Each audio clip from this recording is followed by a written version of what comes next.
अस्सलाम वालेकुम। हैप्पी किसान पाकिस्तान तो खुश आमदीद जी दोस्तों। 8 सितंबर 2024 गला मंडी साहिवाल दे ताज़ा रेट लैके तुहाडी खिदमत च हाज़र हाँ जी। इस टाइम चावल की जी आमद है वो बहुत ज़्यादा है जी। चावल जोड़ा है वो मंदा जोड़ा वो भी जा रही है, तकरीबन पैदावार भी नहीं आ रही और आमद भी तेल थोड़े बहुते आ रहे हैं या फिर चावल आ रहे गला मंडी साहिवाल। और यह जड़ा गंदम का एक ट्रक लोड हो रहा जी, तैयार किया जा रहा जी, ये KPK जाएगा। और सारे तो पहला गंदम तो ही शुरू करने हैं जी। 2400 रुपये तो ला के 2500 रुपया गला मंडी साहिवाल का गंदम का रेट है जी।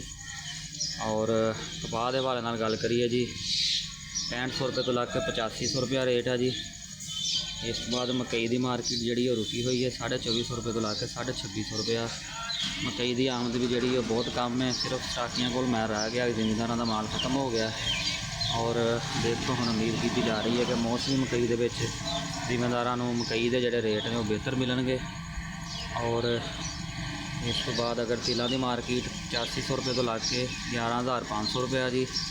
अगर साफ सुथरा माल है तो फिर 11000 तो ऊपर है जी। वैसे बारिशों का माल जरा 8500 9000 रुपया रेट है जी। सरसों की मार्केट 6000 रुपये तो ला के 6500 रुपया जी। और अगर गल करिए जी चावल की हाईब्रिड जड़ा ED6 वगैरह 1800 रुपये तो ला के 2200 रुपया रेट है जी। फाइन का रेट जोड़ा है वो 1800 रुपये तो ला के 2450 रुपया रेट है जी। अगर हीट होया या कोई काले दाने वाला खराब माल है तो वह रेट जोड़ा है वो इस तो भी कम है जी। 1400-1500 रुपये तक भी जोड़ा ED फाइन और हाईब्रिड जोड़ा विकता पिया।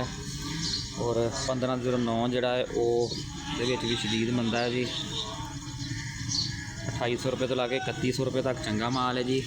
पर हर परसों की खबर है जी, एक भाई माल लैके आया जी 2300 रुपये 1509 जोड़ा है वो सेल होया जी।